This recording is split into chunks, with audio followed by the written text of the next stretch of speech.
اس کا پھل کھانے کا وقت ہو تو ایک دوسرا وزیر اعظم آ جائے. تو اس لیے مناسب یہی ہوگا کہ جو بھی وزیر اعظم منتخب ہو وہ 5 سال کی پوری مدت کے لیے ہو، تاکہ اگر ابتدا میں اس نے محنت کے ساتھ سخت اور کٹھن فیصلے کرنے ہیں تو بعد میں جب اس کا ڈویڈنڈ آئے گا، جب اس کے مثبت اثرات آئیں گے تو وہ بھی ان کو سمیٹ سکے اور ان کو قوم کے سامنے رکھ سکے. تو یہ ایک انفیئر ہوگا کہ آپ پہلے مشکل دور کے لیے کسی کو وزیر اعظم کو بتائیں کہ جو کانٹے چنے اور اگلے ٹرم کے لیے ایک وزیر اعظم لے آئیں جو پھل کھائے. تو یہ غیر مناسب اور میں سمجھتا ہوں کہ انفیئر ڈسٹریبیوشن ہوگی. اچھا سر، یہ بتائیں کہ یہ جو کٹھن فیصلوں کی آپ بات کر رہے ہیں، یہ کٹھن تو ظاہری بات ہے عوام کے لیے ہی کٹھن ہوتے ہیں، حکمرانوں کے لیے تو اتنے نہیں ہوتے.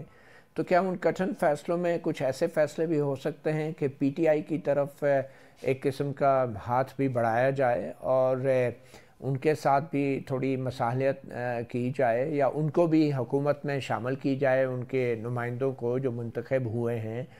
کیونکہ مجھے ذرائع بتا رہے ہیں کہ خواجہ سعد رفیق صاحب نے اب کوئی تجویز بھی دی ہے اپنی پارٹی کو کہ ایک نیشنل گورنمنٹ بنائی جائے جس میں پی ٹی آئی کے منتخب لوگ بھی شامل ہوں. دیکھیے، پہلی بات یہ ہے کہ یہ فیصلہ تو جو پی ٹی آئی کے منتخب نمائندے اسمبلی کے اندر آئے ہیں انہوں نے کرنا ہے، اور ہم اس مینڈیٹ کا احترام کریں گے کیونکہ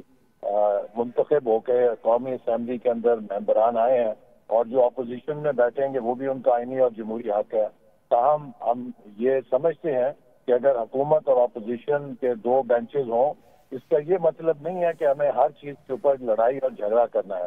2013 اور 18 میں ہم نے مثال قائم کی تھی کہ پاکستان کے بہت سے اہم مسائل پر اس وقت ہم نے اپوزیشن کو ساتھ لے کر قومی اتفاق رائے پیدا کیا تھا، چاہے وہ ملک نیشنل ایکشن پلان تھا، چاہے وہ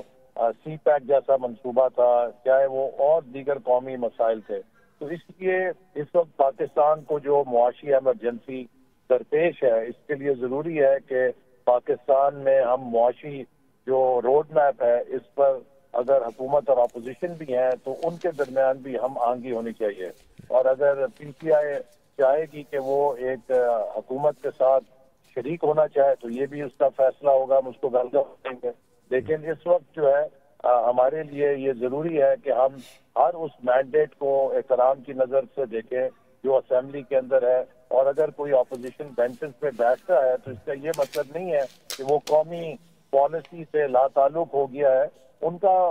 فرض اور ان کا کردار یہ ہے کہ وہ مثبت تنقید کے ذریعے ہماری قومی پالیسیز کو اور حکومت کی کارکردگی کو اور بہتر کرنے میں مدد دیں. اسی جذبے کے ساتھ ہم آگے بڑھ سکتے ہیں. ویسے احسن اقبال صاحب، جن جذبات کا آپ اظہار کر رہے ہیں اور اچھا سیاسی جذبہ ہے آپ کا،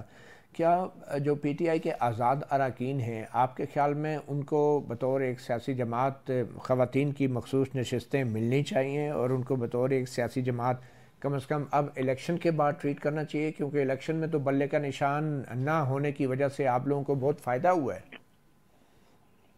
دیکھیے، اس کے لیے تو ضروری ہے کہ جو بھی آئین اور قانون کے تقاضے ہیں وہ پورے کیے جائیں، اور جو بھی ان کا شیئر بنے گا قانون کے مطابق وہ ملنا چاہیے. اور اس کو تو پاکستان میں اس مسئلے کے لیے قانون موجود ہے، اسی کی ہم چاہیں گے کہ امپلیمنٹیشن ہونی چاہیے. اور کوئی یقیناً آپ قانون کی خلاف ورزی کریں گے تو اس کے امپلیکیشنز ہوں گے، کوئی اس کو چیلنج کر سکتا ہے کورٹ کے اندر. تو جو بھی لا ہے اس کو الیکشن کمیشن نے بتانا ہے کہ انٹرپریٹ کر کے کہ اس کی کیا عملداری ہے اور کیا اسٹیٹس ہے. اچھا، یہ طے ہو گیا ہے کہ جو وزیر اعظم ہے وہ نون لیگ کا ہی ہوگا یا بلاول بھٹو بھی ہو سکتے ہیں؟ دیکھیے، جیسے میں نے آپ سے کہا کہ جب بھی کوئی کولیشن بنتی ہے تو اس میں جمہوری طور پہ جو بڑا پارٹنر ہے جس کے پاس زیادہ تعداد ہوتی ہے انہی کا حق ہوتا ہے کہ وہ لیڈر نامزد کرے. اور اسی بنیاد کے اوپر 2022 میں جب نو کانفیڈنس کے بعد حکومت بنی تو شہباز شریف صاحب اس کولیشن کے سربراہ کے طور پہ نامزد ہوئے تھے. تو اس لیے مسلم لیگ نون اس وقت لارجسٹ سنگل پارٹی ہے اس کولیشن کے اندر. تو اس کی ایک ڈیموکریٹک کریڈینشیل رائٹ ہے، اور میں سمجھتا ہوں اس پہ کسی کو اختلاف بھی نہیں ہوگا. ابھی مطلب حتمی فیصلہ نہیں ہوا، یہ آپ کا موقف ہے؟ جی، میرا خیال ہے یہ ایک اصول ہے جو یونیورسل ہے، تو اس پہ کوئی اختلاف کی میرے نزدیک گنجائش نہیں ہے. اچھا، یہ جو رزلٹ آ رہے ہیں، نتائج آ رہے ہیں، ان شدید قسم کے اعتراضات بھی ہوئے ہیں، اور 13 ایسے حلقے ہیں جن کے نتائج اب مشکوک ہو چکے ہیں 13 سیٹوں کے اوپر، اور زیادہ تر ان میں نون لیگ کے جو لوگ جیتے ہوئے ہیں ان کے نتائج دیکھیے کو چیلنج کیا وکیل گیا ہے، صاحب، تو یہ پھر تو ایسے بات میں آپ کی میڈیا میں، پوزیشن کتنی مضبوط ہے؟ یہ تو میڈیا میں اب ثبوت کے ساتھ بات آ چکی ہے کہ پی ٹی آئی نے جعلسازی کی ہے فارم 45 کی، اور ٹویٹر سپیس کے اوپر بھی انہوں نے جو پیش کیے وہ انسائنمنٹس تھے، جس سے کہ انہوں نے بین الاقوامی آڈینس کو بھی گمراہ کرنے کی کوشش کی، اور جب ثبوت کے ساتھ بات آئی کہ جو سائنڈ رزلٹ تھا وہ ڈفرنٹ تھا، اور یہ unsigned fake results photo shop کر کے ڈاکومنٹس پیدا کر کے میڈیا میں یہ تاثر دینے کی کوشش کرتے رہے کہ نتائج تبدیل کیے گئے ہیں، تو آپ کو پتا ہے کہ یہ ماسٹر آف لائز ہے، یہ ماسٹر آف ڈسیپشن ہے۔ 2013 میں بھی انہوں نے وہ 35 پنچر نکالے تھے، وہ 35 پنچر تھیوری خود پنچر ہو گئی تھی، کیونکہ پتا چلا کہ وہ کسی نے خان صاحب کے کان میں خسر کی تھی، اور خان صاحب نے لاؤڈ سپیکر لگا کے پوری دنیا کے سامنے وہ 35 پنچروں کا ڈھول بجا دیا تھا، اور بعد میں پتا چلا کھودا پہاڑ نکلا چوہا، اور وہ بھی مرا ہوا۔ مگر احسن اقبال صاحب، یہ جو چیلنج کرنے والے لوگ ہیں یہ بڑے سینئر وکلاء ہیں، اور عدالتوں کے اندر باقاعدہ چیلنج کیا گیا ہے، اب اتنی بڑی جعل سازی تو کوئی نہیں کر سکتا، یہ تو چند دنوں میں سامنے آ جائے گی۔ جی جی بالکل، لیکن میں سمجھتا ہوں کہ اس وقت آپ کو پتا ہے کہ ہمیشہ سے پی ٹی آئی کی یہ حکمت عملی رہی ہے کہ جو سیاسی جنگ یہ ہار جاتے ہیں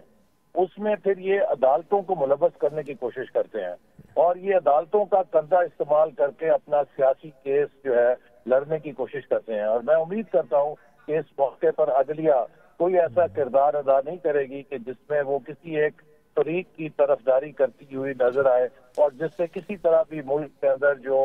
سیاسی بحران ہے وہ نیا پیدا ہو، کیونکہ فیبرری میں ہمارا آئی ایم ایف کا پروگرام ختم ہو رہا ہے، اور ہمیں مارچ سے اب ان کے ساتھ نئے پروگرام کی نیگوسیشن کرنی ہے جو بھی حکومت آئے گی۔ تو پاکستان اس وقت ایک بڑے نازک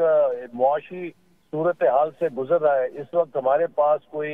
ایرر کرنے کی،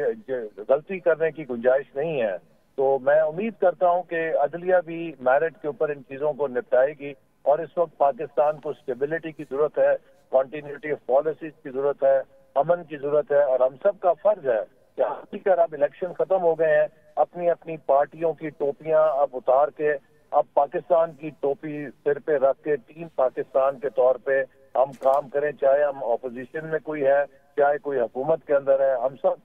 ایک مقصد کے لیے کام کرنا ہے، وہ پاکستان کی گلوری کے لیے، پاکستان کی ترقی کے لیے۔ برائے احسن اقبال صاحب، الیکشن تو 2018 میں بھی ہوئے تھے، اس کے بعد جو کچھ ہوا وہ بھی آپ اچھی طرح جانتے ہیں، کیونکہ اگر تو یہ دھاندلی ہوئی ہیں تو پھر عدالتوں کو قومی سلامتی اور معیشت کے چیلنجز کی دلیل دے کر ان کو مخصوص فیصلوں کے لیے تو نہیں کہا جا سکتا۔ نہیں، لیکن آپ یہ کیوں پرزیوم کر رہے ہیں کہ دھاندلی ہوئی ہے؟ میں نے تو آپ کہا نا کہ عدالتیں، میں نے کہا اگر ہوئی ہے، اور جو اگر ہوئی ہے تو ضرور اس کو بے نقاب ہونا چاہیے، لیکن کسی کے جھوٹے پروپیگنڈے کے نتیجے میں جیسے ہم نے ماضی میں دیکھا کہ عدلیہ سے فیصلے لیے گئے جو پولیٹیکلی موٹیویٹڈ تھے، اور انہوں نے پاکستان کے اندر کتنی تباہی پیدا کی، پاکستان میں کتنا نقصان کیا، تو لہٰذا اب ہم سب کو ان سے سبق سیکھنا چاہیے ٹھیک ہے۔ کہ ہمیں کوئی ایسا نیا بحران نہیں پیدا کرنا چاہیے کہ جس سے پاکستان کے 24 کروڑ عوام کو اس کی سزا ملے۔ اچھا، یہ پنجاب کے حوالے سے پھر فیصلہ ہو گیا ہے، مریم نواز وزیر اعلیٰ پاکستان کی، صوبے پنجاب کی پہلی خاتون وزیر اعلیٰ۔ ابھی